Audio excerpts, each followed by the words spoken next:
লেখিকা অনিন্দিতা মুখার্জি সাহার ঘর থেকে শুরু।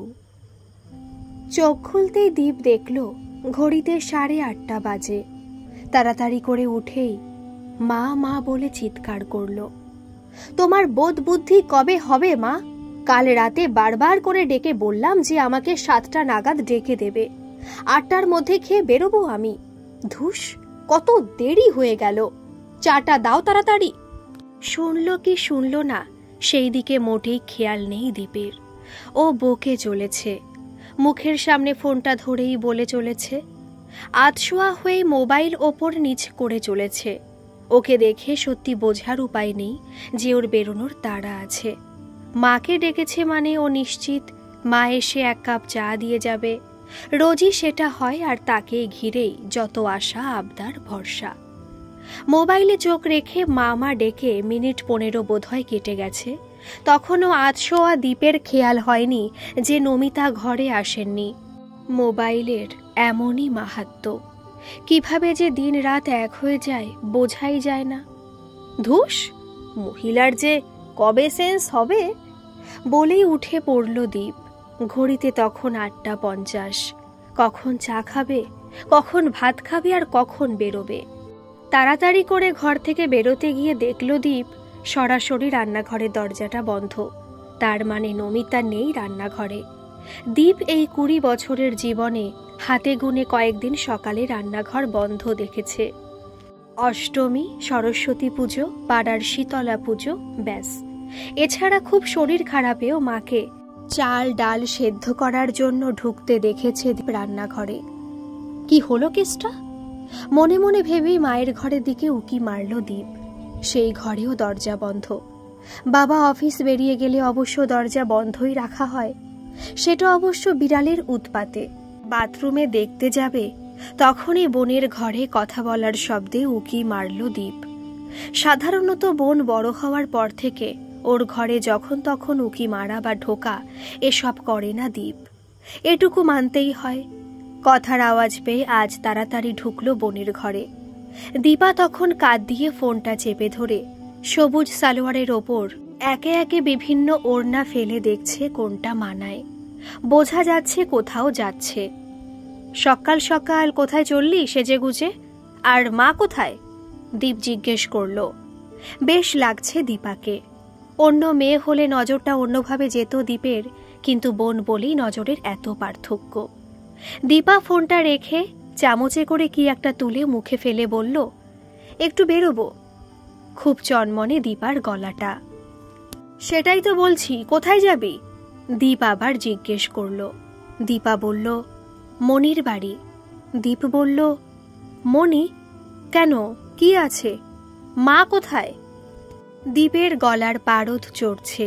দীপা তার ওপরে গলা উঠিয়ে শান্তভাবে বলল, মা মনির বাড়িতেই গেছে, আজ বনুর জন্মদিন। সকালে ওরা পুজো দিতে যাবে, তারপর আমি ওদের সাথে জয়েন করব। মনে পড়ল দীপের আজ 28, মাসির মেয়ে ইমলির জন্মদিন সত্যি ভুলে মেরে দিয়েছে। যা চলছে আজকাল কি করে মনে থাকবে? রোজ মিটিং মিছিল প্রতিবাদ, মাথায় থাকে নাকি এত কিছু? একটা মেয়েকে বিনা দোষে মেরে ফেলল, আর এই মেয়েকে দেখো, মেয়ে হয়ে কোনো প্রতিবাদ নেই।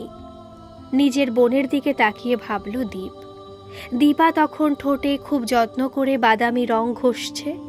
দীপ দেখল খালি কাপ আর প্লেটে কি একটা রয়েছে, ওর খাবার বোধহয়। তার মানে মা রান্নাঘরে সব রেডি করে গেছে। দুপুরে কোথায় যাবি তোরা? দীপ বেরোতে গিয়েও থেমে আরেকবার জিজ্ঞেস করল। দীপা পাত্তা না দেওয়ার মতো করে বলল, দেখি কোথায় যাই, যাবো কোথাও একটা। আর কথা বাড়ালো না দীপ। একটাই মাসি দীপদের। দীপের বাবা সৌমেনি টানে ওদের সংসারটা। মেশো মানুষটা খারাপ নয়, কিন্তু অকর্মণ্য। আয় বলতে নির্দিষ্ট কিচ্ছু নেই। কখনো মিস্ত্রি, কখনো শিক্ষক, কখনো কম্পাউন্ডার, আবার কখনো বা আলু ব্যবসায়ী। যথেষ্ট শিক্ষিত কিন্তু অলস। ইমলি অনেক ছোট ওদের 2 ভাই বোনের থেকে, তাই ওর পড়াশোনা, ওর যাবতীয় খরচ সৌমেনি চালায়। 3 জনের পড়াশোনা খাওয়া পড়া কম নয়, অনেকটা খরচ। বেশ বোঝে দীপ সেটা। আজ আবার 4 জন কোনো রেস্টুরেন্টে খেতে যাবে। বাবাই নিশ্চয়ই দিয়েছে টাকাটা। মাসের শেষ, কে জানে কিভাবে দিল। ভাবনাটা এলেও উড়িয়ে দিল দীপ। এখন তাড়াহুড়ো করে বেরোতে হবে ওকে। 3টে প্রতিবাদী মিছিল আছে ওর। পরপর 2 দিন যায়নি টিউশন পড়ানো থাকে বলে। আজ থাকে না, তাই আজ দীপের ইচ্ছে আছে সকাল থেকে ওদের সাথে থাকা। আর সত্যিই তো, মানুষ হয়ে যদি মানুষের জন্য এটুকু না করে তাহলে কিসের মনুষ্যত্ব?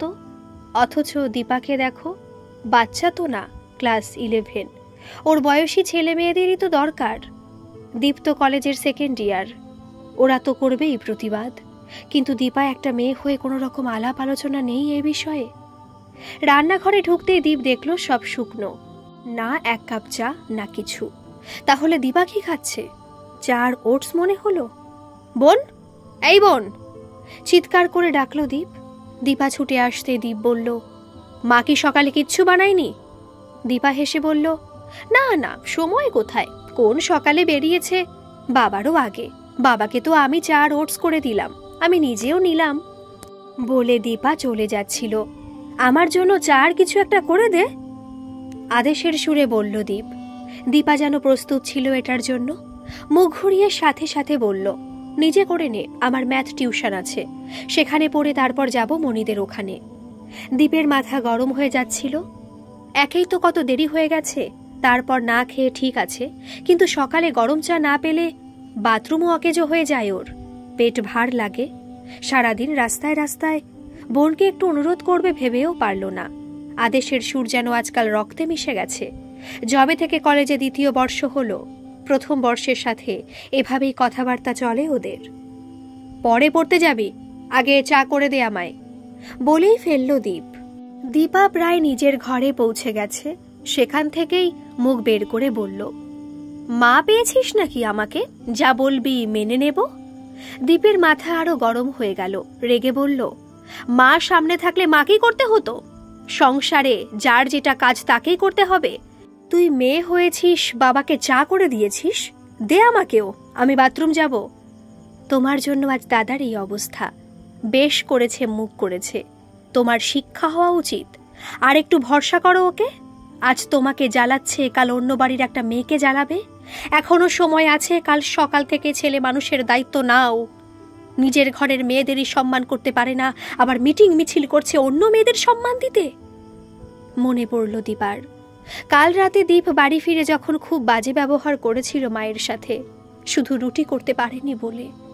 এ বাড়িতে রাতে সবাই রুটি খায়, তবে মাসের শেষে যখন সবকিছু কমতে থাকে তখন নমিতাকে রুটির জায়গায় ভাত, ভাতের জায়গায় চিড়ে, এভাবেই ম্যানেজ করতে হয়। সেটা দীপা মেনে নেয়, সোমেনও মেনে নেন, কারণ দায়টা ওনারই। শুধু দীপকেই কিছুতে বাগে আনতে পারেন না নমিতা। মেনুতে একটু এদিক ওদিক হলেই ওর মাথা গরম হয়ে যায়।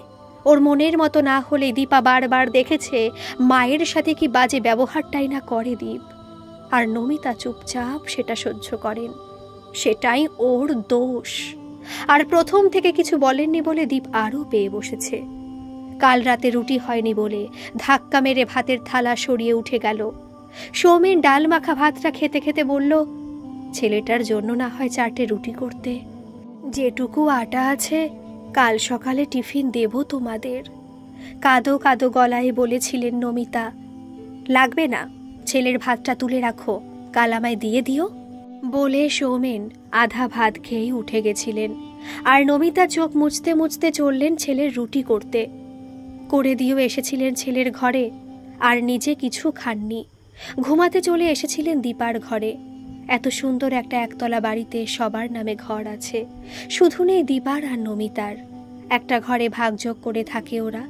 কান্নাকাটির দিনগুলোতে নমিতা মেয়ের ঘরেই চলে আসে, আর কাল সারা রাত গল্প করে কাটিয়েছে দুজনে। দীপাই আজকের প্ল্যানটা দিয়েছে। সকাল সকাল যেন নমিতা বেরিয়ে মাসি বাড়ি চলে যান। সারাদিনের পুজো দেওয়া, খাওয়া দাওয়া ও সব বানিয়েই বলেছে দীপা। মাসের শেষে এতটা টাকা বের করা একটু কঠিন। দীপা গুনে দেখেছে ওর কাছে সব মিলিয়ে 900 মতো আছে। শেষ হোক সব, একদিন অন্তত এটা শেষ করে শায়েস্তা করতে হবে ছেলেটাকে। বাইরে প্রতিবাদ করে বেড়াচ্ছে, অথচ ঘরে দেখো। দীপা দাঁড়িয়ে ভেবেই যাচ্ছে। দীপ ঘরে ঢুকে আবার বেরিয়ে এসে বলল, কিরে দাঁড়িয়ে আছিস? দীপা হেসে বলল, কি করব, চা? কোথায় যাবি শুনি? দীপ তাচ্ছিল্যের সুরে বলল, তুই কি বুঝবি, দিনটা তো তোর সুন্দর পোশাক আর লাল লিপস্টিকে কেটে যায়। কি জানিস কি জ্বালা ওই বাড়িটার, যে বাড়ির মেয়েটার সাথে আজ এটা হয়েছে? এত তো প্রতিবাদ হচ্ছে, গেছিস কোনো রাতে? না, যায়নি দীপা। ভেবেছিল যাবে, কিন্তু যায়নিও। ও না গেলে প্রতিবাদ থেমে যাবে না, আর গেলেও সেটা সার্থক হয়ে যাবে না। দীপা দেখেছে ওর বন্ধুদের প্রতিবাদী মিছিলে যাবে বলে কত পরিকল্পনা। কেউ কেউ আবার বয়ফ্রেন্ডকে বলছে আসতে। বন্ধুদের দেখেছে দীপা, দাদাকেও দেখেছে। সে আবার খুব প্রতিবাদী, শুধু নিজের বাড়িতেই যত অগোছালো। অনেকেই মন থেকে যাচ্ছে, মন থেকে চাইছে। দীপাও মন থেকে চায় ওদের কঠোর শাস্তি। রোজ রোজ ঠাকুরকে বলে, একবার দিদিমণিদের সাথেও বেরিয়েছিল, পাড়ার দিদিদের সাথেও। না, বাড়িতে মা ছাড়া কারোকে বলেনি। প্রতিবাদ নিঃশব্দে করতে হয়, ফেসবুক হোয়াটসঅ্যাপ স্ট্যাটাস দিয়ে নয়। এসব লোক দেখানো লাগে দীপার। কিরে, চা দিবি? দীপের গলায় আগুনে জ্বলে গেল দীপা। সহ্য হচ্ছে না। মুখ বাঁকিয়ে বলল, কিসের প্রতিবাদে যাবি? কার বিচার চাইবি? তোর বিচার কে করে তার ঠিক নেই। দীপ যেন রাগে ফুঁসছে। এ যেন ভগবানের বিচারের কথা বলা হয়েছে। ভগবানের যেমন দোষ হয় না, তেমনি দীপেরও না। কি বলতে চাইছিস তুই? দীপা না পেরে বলল, বাইরের লোকের খবর নিয়ে বেড়াস, ঘরে মা খেলো কিনা, কৌটোয় আটা আছে কিনা, বাবা রাতে ওষুধ খেলো কিনা, এসব খবর রাখিস। মাসে মাকে 1500 টাকা দিস বলে দাপটি তো আলাদা। বাজার তো করিস না, তোর তো সেটা কাজও না। আমি আর মা যাই, 1500-তে জলও গরম হয় না। কাল রাতে আটা কম ছিল বলে মা ভাত দিল। ব্যবহারটা মনে আছে তোর? তোর ভাতগুলো বাবা আজ অফিসে নিল, আর মা রাতে তোকে তো রুটি করে দিল। নিজে খেয়েছিল কিনা দেখেছিস? আবার নির্লজ্জের মতো বলে এলি আমায় 7টায় ডেকে দেবে। উনি অন্যের সাথে হওয়া অন্যায়ের প্রতিবাদ করতে যাবেন। যে নিজে ন্যায় জানে না, তার অন্যায়ের প্রতিবাদ করা সাজে না। ন্যায় অন্যায় ঘর থেকেই শুরু হয়। আর শোন, রোজ রাতে রুটি খেতে গেলে বা পছন্দের কিছু খেতে গেলে নিজের টাকা দিয়ে কিনে আনবি, আর নিজে করে নিবি। আমরা কেউ তোর চাকর নই, মায়েরও শখ আহ্লাদ আছে। আজ আমি মাকে পাঠিয়েছি, দেখ মা ছাড়া একবেলা কেমন লাগে। এক নাগারে বলেই দীপা দরজা আটকে দিল। 10টা থেকে পড়া। ও চাইছিল না দীপের মুখোমুখি হতে, আজ এটা হতোই। তাই ও চাইছিল স্যারের এই এক্সট্রা ক্লাসটায় একটু আগে বেরিয়ে যেতে। বেকার মুখ লাগলো দাদার সাথে। খাওয়ার খোটা টাকার খোটা দেওয়াটা বোধহয় ঠিক হলো না, কিন্তু দরকার ছিল। নমিতার বিগড়ে যাওয়া ছেলেকে এভাবেই শায়েস্তা করতে হতো। বালিশে মুখ গুজে শুয়ে কেঁদে যাচ্ছে দীপা। যতই হোক নিজেরই তো দাদা। বোনকে ভালো তো বাসে, যত্নও নেয়। অনেকক্ষণ বালিশে মুখ গুজে পড়ে রইল দীপা। কখন যে চোখটা লেগে গেছিল বোঝেনি। বোন, দরজা খোল। বোন। দীপের ডাকে উঠে বসল দীপা। গলাটা অনুমান করার চেষ্টা করল। না, রাগ নয় তাহলে। দেখার জন্য। দরজা খুলতে 2টো প্লেট হাতে ঘরে ঢুকল দীপ। 2টো প্লেটে ভর্তি নুডলস। বোনের হাতে দিয়ে বলল, চল খেতে খেতে একটু প্ল্যান করব। অবাক হয়ে দেখছে দীপা। দীপ বোনের ঘরে ঢুকে খাটের ওপর বসে বলল, ফ্রিজে দেখলাম মাছ আর মাংস আছে। দীপা মাথা নাড়িয়ে বলল, মা সপ্তাহের বাজার থেকে বাঁচিয়ে রেখেছে আজ ইমলির জন্মদিন বলে। দীপা বলল, আমি নুডলস আনতে গিয়ে ময়দা, ডিম, চিনি আর বেকিং পাউডার এনেছি, বাটার আছে, চল কেক বানাই। আর তুই মাছটা রান্না কর, আমি ফ্রাইড রাইস আর চিকেন। অবাক হয়ে দেখছে দীপা। একে এটাই একটু আগের দীপ। দীপ নুডলস চিবোতে চিবোতে বলল, ইমলিটা ছোট্ট মানুষ, আজ কোথাও বেরোবে না, ওর জন্মদিনটা পালন করি চল। মাকে ফোন করে বলে দে পুজো দিয়ে সোজা বাড়ি আসতে। তুইও পড়ে আয়, ততক্ষণে আমি কেক আর মাংসটা বানিয়ে রাখি। দীপা আমতা আমতা করে বলল, পারবি তুই? দীপ বলল, কখনো মা করতে দেয়নি, বুঝতে দেয়নি, ভাবতেও দেয়নি। যা চেয়েছি দিয়েছে, পারুক না পারুক করে দিয়েছে। তাই বুঝিনি মায়েদেরও কষ্ট হয়। মাও তো কখনো না বলতে পারে, কিংবা আমার ঘরে ঢুকে তোর কাছে যেমন দুঃখ বলে তেমনও তো বলতে পারে। কখনো বলেনি, তাই আমিও বুঝিনি। তুই বোঝালি তাই বুঝলাম। নুডলস খেতে ইচ্ছে হলো, কিনে আনলাম। দীপের চোখে জল। কথার ফাঁকে খাওয়াও শেষ ওর। নে নে, পড়তে যা, তাড়াতাড়ি ফিরিস। দীপ যেতে গেলে দীপা ডেকে বলল, দাদা। কিছু একটা ছিল ডাকটায়। দীপ দাঁড়ালো। দীপা সরি বলতে গেলে দীপ এসে বোনের মুখ চেপে মাথা নেড়ে বলল, অন্যায়ের বিচার ঘর থেকেই হোক। এতদিন বুঝিনি, আজ যখন তুই বুঝিয়ে দিলি, আজ দিনটা ঘরেই প্রতিবাদ হোক, তবেই তো কাল বাইরের প্রতিবাদটা সার্থক হবে। দীপা পেছন থেকে জড়িয়ে ধরল দাদাকে। বহু বছর পর সেই ছোট্টবেলার মতো বলল, আজ পড়তে যাব না, রান্নাঘরে চল, তোর অভ্যেস নেই, যদি কোনো বিপদ হয়।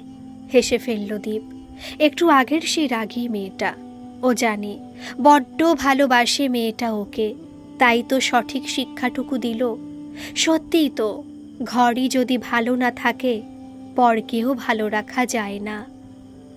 গল্পটি যদি ভালো লাগে তাহলে প্লিজ একটা সাবস্ক্রাইব করে আমার পাশে থাকবেন, আর কেমন লাগলো কমেন্টে জানাবেন। ধন্যবাদ।